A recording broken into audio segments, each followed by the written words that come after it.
அன்புடை தமிழ் இளைஞர்களுக்கு வணக்கம். இன்னைக்கு நம்ம பேச போற முக்கியமான டாபிக் எலெக்ஷன் 2026 நெருங்கிட்டு இருக்கு. இந்த டைம்ல களத்துல முந்துறது யாரு, இல்ல யாருக்கான வாய்ப்புகள் ரொம்ப அதிகமா இருக்கு, யாருக்கான சூழ்நிலைகள் ரொம்ப அதிகமா இருக்கு, யார் முன் களத்தில் நிற்கிறார், யாருக்கான பாசிபிலிட்டிஸ் அதிகமா இருக்கு, கேம் சேஞ்சரா இருக்க போறது யாரு அப்படிங்கிற நிறைய விஷயங்களை தான் இன்னைக்கு வீடியோல சமர்ல நம்ம பார்க்கவிருக்கிறோம்.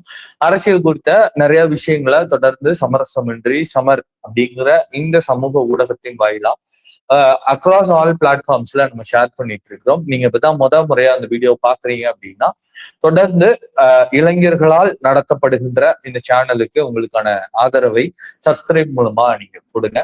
நம்ம இப்ப கண்டென்ட் குள்ள போலாம். தேர்தல் 2026 ஏன் முக்கியமானது, என்னென்னலாம் இங்க மெயினான ஃபேக்டர்ஸ் இருக்கு அப்படின்னா, இப்போ எம்.கே. ஸ்டாலின் ஆட்சிய பிடிச்சு ஒரு 5 வருஷம் ஆட்சி நடத்தி இருக்கிறார். இந்த ஆட்சி மீதான பல்வேறு விமர்சனங்கள் இருக்கிறது. பல்வேறு திட்டங்களை செய்திருக்கிறோம் அப்படின்னு திமுக தரப்புல சொல்றாங்க. அதே நேரத்துல இதுவரை முன் எப்பொழுதும் இல்லாத வகையிலான போராட்டங்களும் இந்த 5 ஆண்டு கால ஆட்சியில நடந்திருக்குது. போதைப் பொருள் பழக்கம் வந்திருக்கு அப்படின்னு குற்றச்சாட்டு வைக்கிறாங்க. சமூக ஊடகங்கள்ல நிறைய ட்ரோல்ஸ், மீம்ஸை தாண்டி அபியூசஸ் அதிகமாக இருக்கக்கூடிய ஒரு 5 ஆண்டா இந்த 5 ஆண்டு இருக்கு. அதே நேரத்துல நிறைய நலத்திட்ட உதவிகளை சமூக ஊடகத்தின் வாயிலா தொடர்ந்து விளம்பரப்படுத்தி கொண்டே இருக்கிறது அரசு. அப்படிங்கிறதுனால விளம்பர மாடல் அரசுன்னும் இந்த அரசை விமர்சனம் பண்றாங்க. அப்படி ஒரு பக்கம் மிகப்பெரிய வளர்ச்சி திட்ட பட்டியலையும் இவ்வளவு நாங்க செஞ்சிருக்கிறோம் திராவிட மாடல் ஆட்சியில அப்படின்னு பட்டியல் போடக்கூடிய இடத்துல திமுக இருக்கு. இன்னொரு பக்கம் மகளிருக்கான பாதுகாப்பு இல்லை, போதைப் பொருள் உள்ள வந்துருச்சு, இன்னும் பல காரணங்கள், நிறைய போராட்டங்கள், சொன்ன வாக்குறுதிகளை நிறைவேற்றவில்லை அப்படின்னு சொல்லி இன்னொரு மிக நீண்ட பட்டியலை எதிர்கட்சியினர் வைக்கிறாங்க. இந்த 2 பட்டியலும் நேரடியா மக்களை பாதிக்கக்கூடிய விஷயம். இது ரெண்டும் பிரதிபலிக்க போற தேர்தல் தான் களம் 2026. எடப்பாடி பழனிசாமி அதிமுகவை பொறுத்தவரை எதிரிகள் விமர்சனம் செய்யும் அளவிற்கு தொடர் தோல்விகளை மட்டுமே சந்தித்து வந்திருக்கிறார். அப்ப இத்தனை தோல்விகளை தாண்டி இவர் இந்த முறை வெற்றி பெற்றே ஆக வேண்டும், தன்னுடைய ஆளுமையை நிரூபித்தே ஆக வேண்டும் அப்படிங்கிற கட்டாயத்தில் இருக்கிறார். இது பத்தாததுக்கு கூட்டணியில என்டிஏ கூட்டணியில மிக பிரதானமா பாஜக இடம்பெற்றிருக்கு. மத்தியில ஆட்சியில பவர்ல இருக்கக்கூடிய ஒரு கட்சி. அப்ப மத்தியில் ஆளுகின்ற பாஜகவுடன் கூட்டணி வைத்திருக்கும் தமிழ்நாட்டின் 3வது மிகப்பெரிய கட்சியான அதிமுக இந்த முறை தேர்தலில் வெற்றி பெற்றே ஆக வேண்டும் எனும் மிகப்பெரிய கட்டாயத்தோடு களமிறங்குகிறது. நாம் தமிழர் கட்சியை பொறுத்தவரை அவங்களுடைய வாக்கு சதவீதம் 0க்கும் கீழே இருந்து ஆரம்பிச்சு அவர்களுக்கெல்லாம் யாருப்பா வாக்கு போடுவா அப்படின்றத ஆரம்பிச்சு நாம் தமிழர் தான் மாற்று அப்படிங்கிற இடத்துக்கு வந்து அங்கீகரிக்கப்பட்ட அரசியல் கட்சியாக தான் சந்திக்கும் முதல் சட்டசபை தேர்தல் 2026 8% வாக்க வச்சிருக்கிறாங்க. அவங்க சைட்ல இருந்து சொல்லக்கூடிய வாதமும் ஏற்றுக்கொள்ளக்கூடியதா இருக்கு. அதாவது விஜய் வந்து ஓட்ட பறிச்சுட்டு வருவாரு அப்படின்னு சொல்லக்கூடிய விமர்சனத்துக்கு அவங்க சொல்லக்கூடிய பதில் என்ன அப்படின்னா, களம் 2024க்கு முன்னாடி கடைசியா நடந்த 2016 சட்டமன்ற தேர்தல்ல நாம் தமிழர் கட்சி வாங்கிய மொத்த வாக்குகளின் எண்ணிக்கை அப்படிங்கிறது என்ன, 2019 கடைசியா நடந்த சட்டமன்ற தேர்தல் 2021ல நாம் தமிழர் வாங்கிய வாக்குகளின் எண்ணிக்கை வந்து 31 லட்சம். 2021ல 31 லட்சம் ஓட்டு நாங்க வாங்கினோம். 24 பாராளுமன்ற தேர்தல்ல 35 லட்சம் வாக்குகள் வாங்கி 8.2% விழுக்காடு வாங்கி நாங்க அரசியல் அங்கீகாரம் பெற்றிருக்கிறோம். எங்களுக்கான மொத்த டிஃபரன்ஸ் 4 லட்சம் ஓட்டு. இந்த 4 லட்சம் ஓட்டும் இந்த 35 லட்சம் ஓட்டுமே நாம் தமிழர் அப்படிங்கிற அந்த ஒரு கட்சிக்காக வந்த ஓட்டே தவிர வேற எந்த அரசியல் பிரபலத்திற்காகவோ, முகத்திற்காகவோ, பிம்பத்திற்காகவோ, அரசியல் கவர்ச்சிக்காகவோ, திரை கவர்ச்சியை நம்பி வரல. அதனால எங்களோட இந்த 35 லட்சம் ஓட்டு எப்படி டிஎம்கே ஏடிஎம்கே ஓட் பேங்க் ஸ்ட்ராங்கா இருக்கோ அது மாதிரி எங்க ஓட் பேங்க்கும் ஸ்ட்ராங்கா இருக்கு, அதுல இருந்து எந்த மாற்றமும் நடக்காது அப்படின்னு சொல்லி அவங்க சைட்ல இருந்து கிளாரிபிகேஷன் வைக்கிறாங்க. புதிதாக களத்திற்கு வந்திருக்கக்கூடிய விஜய், அப்ப இவர் என்ன அப்படின்னா, இவருடைய வருகையின் போது மிகப்பெரிய ஆதரவு, எல்லா கட்சிகளும் பயப்படுற அளவுக்கான மிகப்பெரிய ஆதரவை விஜய் கட்சி தொடங்குகிறார் அப்படிங்கிற அறிவிப்பு வந்தப்போ களத்துல இருந்துச்சு அப்படிங்கிறது உண்மை, முற்றிலும் உண்மை. இப்பவும் விஜய்க்கான ஆதரவு குறைஞ்சிருக்கா கூடியிருக்கா அப்படின்னா, கரூர் சம்பவத்திற்கு பிறகும் விஜய்க்கான ஆதரவு பல இடங்கள்ல பார்க்க முடிகிறது. ஆனால் அதை எல்லாம் ஓட்டா மாறுமா அப்படிங்கிறது அடுத்து வரக்கூடிய இந்த 60 to 90 நாட்கள்ல விஜய் கட்சியும் செயல்படும் விதத்தை பொறுத்தது. ஏன்னா விஜய் கட்சியில அறிமுகமான முகங்கள் அப்படின்னு ஒரு 30 முகத்தை கூட ஐடென்டிஃபை பண்ண முடியல. இப்போ திமுகல இருந்து மாவட்டத்தை சொன்னா மாவட்டத்தை சேர்ந்த 2 அமைச்சர்களுக்கு அடுத்து யாரெல்லாம் மாவட்ட செயலாளராக கூடியவர்கள், யாரெல்லாம் எம்எல்ஏ கேண்டிடேட்ஸ்ங்கிற வரைக்கும் ஒவ்வொரு தொகுதி பேரை சொன்னா அந்த தொகுதியின் மக்களே இவங்க நிப்பாங்கப்பா இல்ல இவங்க நிப்பாங்கப்பா அப்படின்னு சொல்லக்கூடிய அளவுக்கு அவங்க கிட்ட கட்டமைப்பும் தெரிந்த முகங்கள் ஒவ்வொரு தொகுதியிலையும் இருக்கிறாங்க. இந்த தொகுதியை சொன்னா இவர் தான்ப்பா, இந்த தொகுதினா இவர் தான், இந்த மாவட்டம்னா இவர் தான் அப்படின்னு அவங்களுக்கான அந்த ஒட்டுமொத்த பிராண்டிங்கும் நடந்திருக்கு. அதிமுகவும் அதே நிலைமைதான். தொகுதியை சொன்னோம் அப்படின்னாலே இந்த தொகுதியோட அதிமுக முகம் இவர் தான், இந்த மாவட்டத்தின் அதிமுக முகம் இவர் தான் அப்படின்னு எல்லாருக்கும் தெரிந்த முகங்களா பழகிய முகங்களா தான் இருக்கிறாங்க 2 பேரும் கட்சியில. நாம் தமிழர் கட்சி தலைவர் பிரபாகரனை முன்னிறுத்துகிறது, சீமானை முன்னிறுத்துகிறது. களத்தில் மாற்று என்று 50% இடஒதுக்கீடோடு ஆணும் பெண்ணும் சமம் அப்படின்ற விஷயத்துல 2 சைடும் வேட்பாளர்களை நிறுத்தி களம் காண்கிறது. இது ஒட்டுமொத்தமா தமிழ் தேசியம் அப்படிங்கிற சித்தாந்தத்திற்கு விழக்கூடிய வாக்குகள் அப்படிங்கிறதுனால இங்கு வேட்பாளர்கள் யார் அப்படிங்கிற பிரச்சனையே நாம் தமிழருக்கு கிடையாது. ஏன்னா இது ஒரே ஐடென்டிட்டிக்குள்ள வருது. அவங்களுக்கு ஒரே சின்னத்தை பிரபலப்படுத்தினா போதும், அந்த சின்னத்திற்கான வாக்குகளை வாங்கினாலே நாம் தமிழர்களுடைய வேலை எளிதாக முடிந்துவிடும் அப்படிங்கிறதுனால.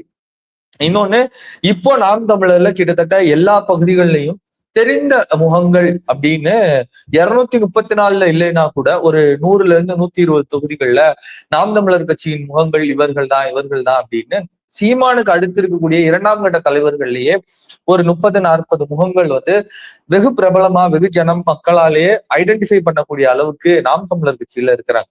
ஆனா அந்த நம்பர்ஸ் தாவேக்கால இல்ல அப்படிங்கிறது தாவேக்காவுக்கு ஒரு செட்பேக். அடுத்து தாவேக்காவை பொறுத்த வரைக்கும் விஜய் அப்படிங்கிற ஒரே முகம் தான். கடைசியா இப்ப நம்ம இந்த வீடியோவை லைவ்ல பாத்துட்டு இருக்கிற சமயத்துல விஜய் 2 தொகுதிகள்ல போட்டி போட போறாருன்னு ஒரு தகவல் வந்துச்சு. கட்சி ஆரம்பிச்சதுல இருந்து தகவலால் மட்டுமே இயங்கி கொண்டிருக்கக்கூடிய தாவேக்காவுக்கு இப்ப இந்த தகவல் யாரு கொடுத்த ஐடியான்னு தெரியல. இப்ப ஒருவேளை விஜய் 2ல ஜெயிச்சாலுமே வாய்ப்பு இல்ல, ஜெயிச்சாலுமே மக்கள் தான் முடிவு பண்ணுவோம். ஏன் வாய்ப்பு இல்லை அப்படின்னா அதுக்கான டெஃபனிஷனை இந்த ரீசனுக்கு அப்புறம் நான் சொல்றேன். விஜய் 2 தொகுதிகளை ஜெயிச்சாலுமே ஜெயிச்சதுக்கு அப்புறம் ஒரு தொகுதியை தான் தக்க வச்சுக்க முடியும், இன்னொரு தொகுதிக்கு மறுதேர்தல் வைக்கணும். அப்ப அதுக்கு ஒரு செலவு பண்ணணும், அதுக்கு மக்கள் மீண்டும் வாக்களிக்க வரணும். அப்படி மக்களை அலக்களித்து பார்ப்பதில் விஜய்க்கு என்ன ஆனந்தம் அப்படிங்கிற ஒரு கேள்வி முக்கியமா இருக்கு. ஜனநாயகத்துல அதுக்கு எல்லா வாய்ப்பும் இருக்கு, அதை யூஸ் பண்ணிக்கிறாருன்னா பண்ணிக்கிட்டோம், அது பிரச்சனை இல்லை. இப்ப ஏன் ஜெயிக்க மாட்டாரு அப்படின்னா விஜய் அப்படிங்கிற தனிநபருக்கான செல்வாக்கு இருக்கா அப்படின்னா இருக்கு. விஜய் பெரிய டஃப் ஃபைட்டரா, அவர் தான் சிஎம் கேண்டிடேட்னும் போது அவர் நிக்கக்கூடிய தொகுதி மிகப்பெரிய கவனம் பெறும் அப்படிங்கிறதுலயும் மாற்றுக்கருத்து இல்லை. ஆனால் விஜய் ஜெயித்து விட்டார் என்றால் அந்த தொகுதியில் இருக்கக்கூடிய திமுக அதிமுகவின் முகங்கள் ரொம்ப பெரிய பின்னடைவை சந்திச்சிடும். அது சம்பந்தப்பட்ட மாவட்ட செயலாளர் யாரோ, சம்பந்தப்பட்ட அமைச்சர் யாரோ, சம்பந்தப்பட்ட டிஎம்கே ஏடிஎம்கேவை சார்ந்தவர்கள் யாரோ அவர்கள் மிகப்பெரிய பின்னடைவை சந்திப்பார்கள். இன்னொன்னு, மக்கள் நீதி மய்யம் கட்சிக்கு தலைவர் போட்டியிட்ட போது அதிமுகவின் ஓட்டு எப்படி அதிமுக ஓட்டோ, திமுக ஓட்டு எப்படி திமுக ஓட்டோ, அதே மாதிரி விஜய் போட்டியிட்டா எந்த தொகுதியில போட்டியிட்டாலும் அங்க இருக்கக்கூடிய அதிமுக திமுக ஓட்டுகள்ல பெரிய புலவை எல்லாம் அவரால் ஏற்படுத்த முடியாது. அந்த சாலிட் ஓட் பேங்க் அப்படியே தான் இருக்கும். அதை தாண்டி விஜய் அவங்க 2 பேரையும் சர்பாஸ் பண்ணி ஜெயிப்பாரா அப்படிங்கிறது விஜய்க்கான டஃப் கேம். ஏன்னா தமிழ்நாட்டு வாக்காளர்கள் மிகப்பெரிய அறிவுடையவர்கள், தீர்க்கமா முடிவெடுக்கக்கூடியவங்க. அப்ப ஒரு உதாரணத்துக்கு விக்கிரவாண்டியில ஒரு உதாரணத்துக்கு சென்னையை சேர்ந்த ஒரு தொகுதியில விஜய் நிற்கிறார். 1000 சேப்பாக்கம் தொகுதியில் விஜய் நிற்கிறார்னு வச்சுக்கிறோம். சேப்பாக்கத்தில் விஜய் நிற்கிறார், இல்ல அவருடைய சென்டிமெண்ட்டுக்கு விழுப்புரத்திலேயோ விக்கிரவாண்டியிலயோன்னு வீல வரக்கூடிய ஏதோ ஒரு தொகுதியில விஜய் நிற்கிறார், எம்எல்ஏ கேண்டிடேட்டா கண்டெஸ்ட் பண்றாரு அப்படின்னா விஜய் நிற்கக்கூடிய தொகுதியில 30-40 வார்டு இல்ல 20 வார்டு இருக்குன்னா குறைஞ்சபட்சம் 20 வார்டுக்கு விஜய் போவாரா பிரச்சாரத்துக்கு? பரப்புரைக்கு போய் அந்த 20 வார்டுல இருக்கக்கூடிய மக்களை பாப்பாரா அப்படிங்கிற கேள்வி. ஏப்பா விஜய் நிக்கிறாருப்பா நம்ம ஊர்ல, விஜய்க்கு தான்ப்பா நம்ம ஓட்டு அப்படின்னு சொல்லிட்டு போறது ஈஸி. ஆனா அந்த மக்கள் ரியாலிட்டியில ஒவ்வொரு பிரச்சனைக்கும் எம்எல்ஏவை அணுகி சால்வ் பண்ணிக்கிற மக்கள் இருக்கிறாங்கல்ல, அந்த மக்கள் வந்து ஓட்டு போடுறதுக்கு முன்னாடி ஒரு செகண்ட் யோசிப்பாங்க. விஜய டிவில பார்க்க முடியும், தியேட்டர்ல பார்க்க முடியும். விஜய் எம்எல்ஏவா அவங்க வீட்டுல பார்க்க முடியுமா அப்படிங்கறதா அந்த கேள்வி. விஜய் எம்எல்ஏ ஆயிட்டாரு அப்படின்னா இப்போ தமிழக வெற்றி கழகத்தின் தலைவரா படங்கள் எதுவும் நடிக்காம ஜனநாயகனை கடைசி படமாக முடித்து விட்டு இருக்கும் விஜய் கூட 150 நாட்கள்ல 15 முறைக்கும் குறைவாதான் வெளியே வந்து தரிசனமே தர்றாரு. இதுல மக்கள் சந்திப்புன்றதுக்கெல்லாம் வேலையே கிடையாது. வேன்ல இருந்து பார்ப்பாரு. அப்ப எம்எல்ஏவா விஜய் வந்துட்டாருன்னா வேன் மேல விஜய் பாரு, கீழே இருந்து கோரிக்கை மனுக்கள் எப்படி கவர்ல வாங்குவாரா இல்ல பெட்டியில போட்டு வாங்குவாரா அப்படின்றது தெரியல. சோ அதெல்லாம் மக்கள் யோசிப்பாங்க. ஏன்னா ஒரு பொறுப்பை விஜய் கிட்ட கொடுக்கறது ஈஸி. விஜய் எம்எல்ஏ வாக்கிவிட்டு ஆட்சியில டிஎம்கே வந்துருச்சுன்னா விஜய் முதல்ல சட்டசபைக்கு போவாரா அப்படிங்கிற ஒரு கேள்வி இருக்கும். விஜய் சட்டசபைக்கு போனா பேசுவாரான்னு ஒரு கேள்வி இருக்கும். இல்ல சட்டசபைக்கு தனி விமானம் கேட்பாரு, அங்க நிப்பாட்ட ஹெலிபாடி கேட்பாரு. இதெல்லாம் வந்து விஜய்க்கு இருக்கக்கூடிய நடைமுறை சிக்கல். ஏன்னா விஜய் சாதாரண மனுஷர் கிடையாது. விஜய் வந்தாருன்னா அந்த இடத்துல 10 கோடி பேர் 20 கோடி பேர் கூடிடுவாங்க. தமிழ்நாட்டு மொத்த ஜனத்தொகை 8 கோடி தான். ஆனா விஜய் வந்தாருன்னா இங்க அத்தனை கோடி பேர் கூடிடுவாங்க, அத்தனை லட்சம் பேர் கூடிடுவாங்க. மிகப்பெரிய பிரச்சனை ஏற்படும், கேஆஸ் ஏற்படும். அப்புறம் எம்எல்ஏ விஜய்க்கு பாதுகாப்பு தரல, அதாவது ஆளுங்கட்சி குறைன்னு சொல்லுவாங்க. இந்த மாதிரி நிறைய பிரச்சனைகள்லாம் ஏற்படும். அதனால விஜய் எங்க போட்டி போட்டாலும் அந்த ஊர் மக்களுக்கு 2-in-1 சிச்சுவேஷன் தான். விஜய் போட்டி போடுற அளவுக்கு என் தொகுதி ஃபேமஸ் ஆயிடுச்சுன்னா அந்த தொகுதியை பத்தி ஃபுல்லா ஃபேமஸ் ஆயிடும். அது ஒண்ணு. ரெண்டாவது, ஒருவேளை விஜய் எம்எல்ஏ ஆகிவிட்டால் அதற்கு பிறகு இருக்கக்கூடிய நிலைமை வந்து அந்த தொகுதி மக்களுக்கு கொஞ்சம் சிரமமா தான் போயிடும். விஜய் இப்ப சிஎம் ஆயிடுவாரா அப்படின்னு கேட்டா விஜயே அதை வந்து தூக்கத்துல எழுப்பி கேட்டா நானா சிஎம்மா அப்படின்னு தான் சொல்லுவாரு.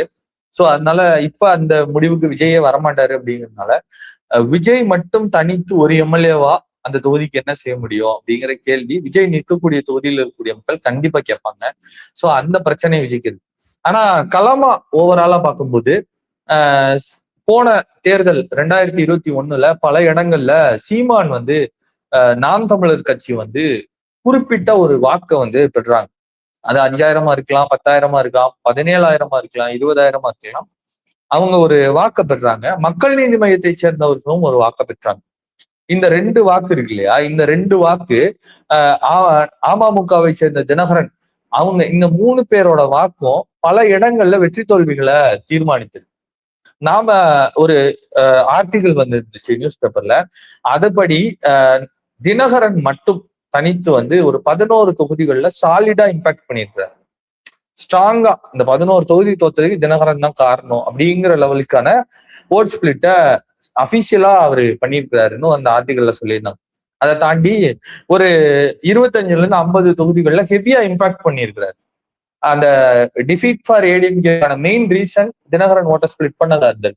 அதேதான் வித் நாம் தமிழர் ஆல்சோ. அவங்களும் இதே மாதிரி ஹெவியான ஒரு ஓட் நம்பர்ஸை அட்டாக் பண்ணி பிரிக்கிறாங்க. அவங்க ஸ்பிளிட் பண்ற அந்த ஓட்டு தான் யாரு வின்னர் அப்படிங்கிறத தீர்மானிக்குது.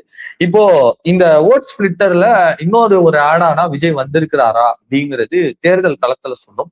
ஆனா ஓட்டை ஸ்பிளிட் பண்ணுவாரு அப்படிங்கிறதுல எந்த மாற்று கருத்தும் கிடையாது.